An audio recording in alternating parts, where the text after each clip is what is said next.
సాయి కృష్ణం వందే జగత్. మొన్ననే కృష్ణాష్టమి చేసుకున్నాం అందరం. స్వామి కృష్ణుడికి ఏ రకంగానూ తక్కువ కాదు. 4 ఆకులు ఎక్కువే చదివినవారు. కృష్ణుడు అనగానే మనకి కృష్ణుడి చిన్నతనం, బాలకృష్ణుడు చిలిపి చేస్తాడు, ఆ తర్వాత యోగీశ్వరుడు కృష్ణుడు, ఈ 2 గుర్తొస్తాయి. అవునా కదా? దానికి ఒక ఉదాహరణ, దీనికి ఒక ఉదాహరణ స్వామి జీవితం నుంచి మనకి తెలిసింది. మీకు చాలామందికి తెలిసే ఉంటాయి ఇవన్నీ. స్టిల్ ఒకసారి గుర్తు చేసుకుందాం. చిలిపి కృష్ణుడిగా చూసుకోవాలి అనుకుంటే 50ల్లో 60ల్లో బోల్డని ఇన్సిడెంట్స్, బోల్డని లెక్కలేనని. మీరందరూ వినుంటారు కుప్పం విజయమ్మ గారు. స్వామిని ఫస్ట్ స్వామి అన్న ఫ్యామిలీ వాళ్ళు. ఆవిడ అన్యథా శరణం నాస్తి అని పుస్తకం రాసింది. అందులో ఒక ఇన్సిడెంట్స్ గుర్తుకొస్తుంది.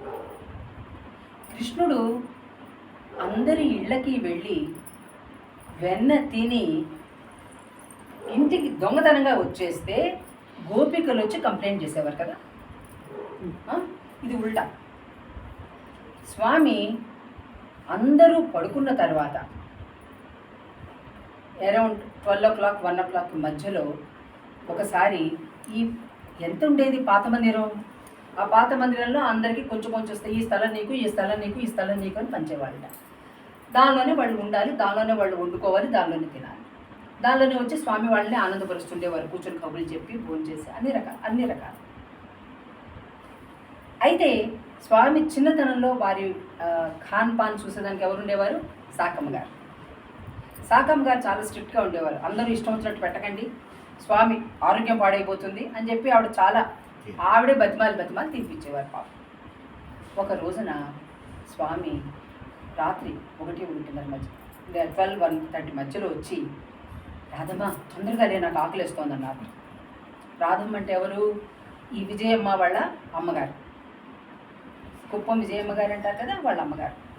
వచ్చి నాకు ఆకలిస్తుంది, నాకు అర్జెంటుగా దోసేసి పెట్టు అన్నారు. ఏదన్నా పెట్టు అంటే డబ్బాలోంచి తీసి ఏ మురుకో నిప్పట్టో ఏదో పెడుతుంది కదా. కాదట, దోశ వేసి పెట్టాలట. దోశ వేస్తే ఏమవుతుందండి? రాత్రిపూట వేడి వేడి తవా మీద పిండి వేయంగానే ఏమవుతుంది? అంటుంది కదా, చప్పుడు అవుతుంది కదా. చప్పుడైతే ఏమవుతుంది? అందరికీ తెలిసిపోతుంది కదా. స్వామి ఇది చాలా గడబడిగా ఉంది, దోశ నేను వేస్తాను, అది చప్పుడు కాకుండా నువ్వు చూసుకోని చెప్పింటాడు. ఏమండి? సరే, ఆవిడ అర్ధరాత్రి దోశ వేసి స్వామి చప్పుడు కాలేదు, ఈయన చప్పుడు చేయకుండా తిన్నారు. అంతవరకు బాగుంది. కానీ చిలిపితనం ఏముంది ఇందులో? లేదు కదా. నెక్స్ట్ డే మార్నింగ్ అందరితో, ఈ రాధమ్మ రాత్రి నాకు వద్దంటే దోశ పెట్టింది, ఈ రాధమ్మ నాకు రాత్రి వద్దంటే ఇది పెట్టింది, అది పెట్టింది అని చెప్పేసి వెళ్ళి చాడీని చెప్పారట. ఎంత మోసం కదా.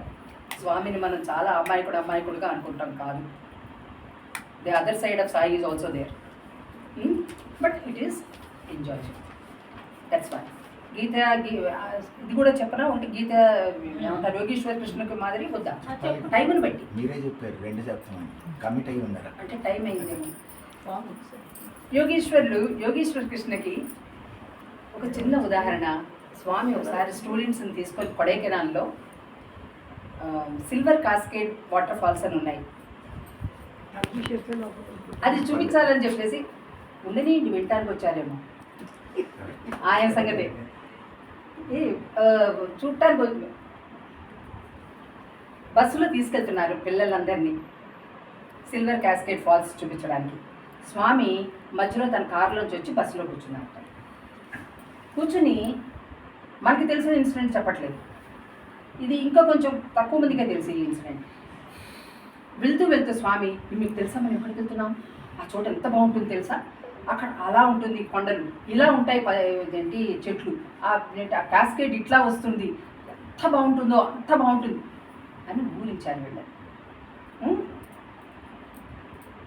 మీకు ఎంత ఎక్కువ చెప్తే ఏమనిపిస్తుంది, అంత చూడాలనిపిస్తుంది కదండి.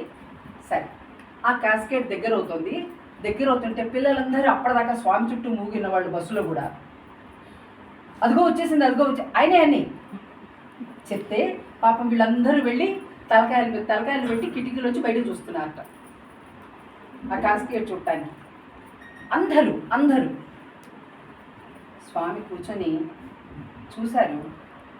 చూసి యోగీశ్వర కృష్ణ ఒక్క మాట చాలు మన కళ్ళు ఓపెన్ చేయడానికి. చూడండి అందమంతా బయటే ఉంది, చూడండి అందమంతా బయటే ఉంది, భగవంతుడు మాత్రం లోపల ఉన్నాడు అని చెప్పారు.